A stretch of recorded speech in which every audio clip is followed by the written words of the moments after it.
Hell's Far-Fallen Apple. Prologue. The good and the bad.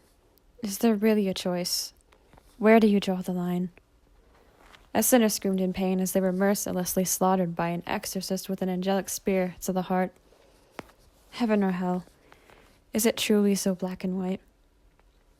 Sarah frowned at Lucifer with a look of disapproval. Her gaze was stern and unwavering. She knew what must be done.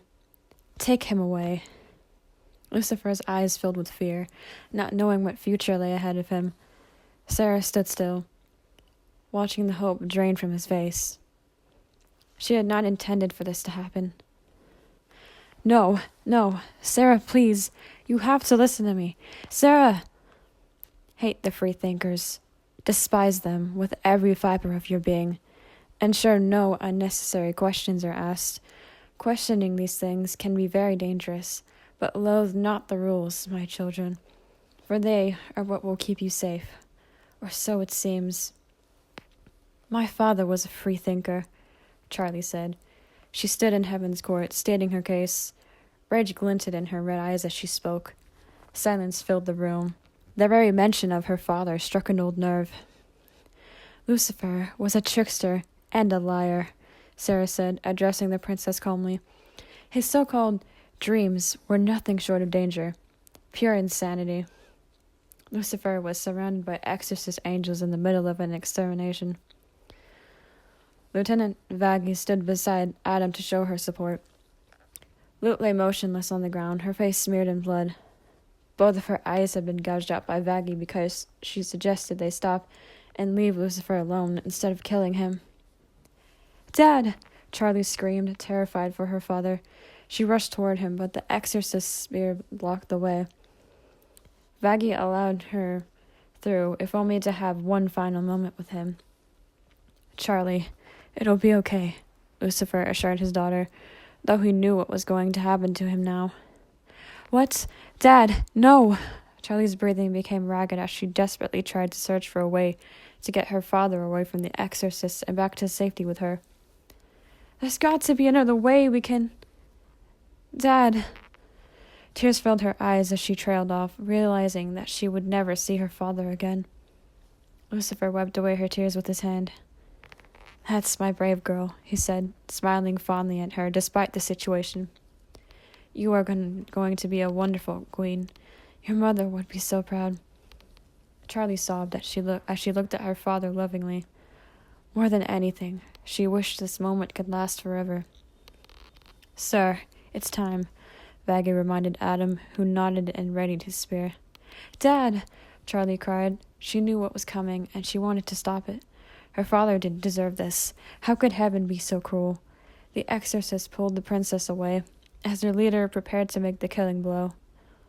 As the princess watched, tears streamed down her face. Whenever you're ready, sir, Vaggie said.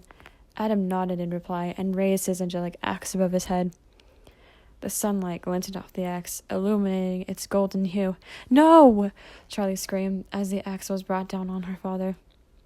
You killed my father, Charlie told Sarah, still glaring menacingly at her. The seraphim fought well to keep her composure. It was necessary, Sarah responded. She took a deep breath, willing herself not to show any fear. The demon princess was a truly terrifying sight, with her long red horns and dark aura. Sarah would do well not to anger her any further. Necessary, Charlie repeated in disbelief, is the death of one of your own which you deem necessary. If I recall correctly, he was an angel once. That never changed once he fell, due to your god's ill-fitting laws and close-minded nature. Princess Morningstar, if I may, Sarah began. Silence, Charlie shouted in outrage. You forget your place. Need I remind you who you address? I am the Queen of Hell, and you will call me by my true title. Status was of utmost importance to the Queen. She would not allow anyone to get away with addressing her the wrong way. If she was ever called something less important, she made sure that the person responsible never lived long. May I continue? Sarah asked. She took Charlie's silence as an answer and went on. Lucifer was among the most beautiful angels in heaven. I thought of him as a brother. However, I witnessed a change in him. He was no longer himself. His thoughts and ideas were completely altered, straying from the path our Heavenly Father laid out before us. Some monster, some demon had taken hold of him. The Lucifer I knew was gone. Indeed, Charlie said, smiling with pride, the Lucifer you grew to know and love thought of a better way to live. And instead of listening to him, you shut him down. You refused to listen, and you never considered that perhaps he might be right about everything. Because you would rather sit protected within your golden holy walls like cowardly cretins than venture beyond the supposed impossible. You believed that everything in heaven was so perfectly set up without error. My father was living proof that you are living a lie. Your Majesty, Sarah began, her anxiety finally getting the better of her. This girl was just as unhinged as her father, if not even more so. She feared for the citizens of heaven. Might Morningstar's anger get out of control? You know, Charlie continued, my father was right about you and heaven.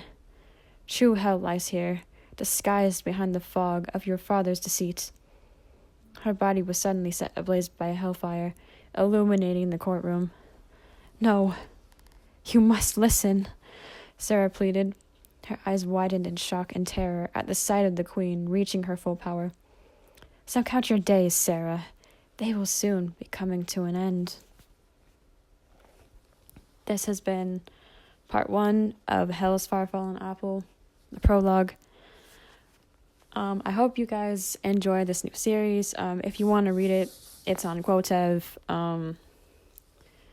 And I left in a community post my username and display name. So, hope you guys enjoy. And until next time.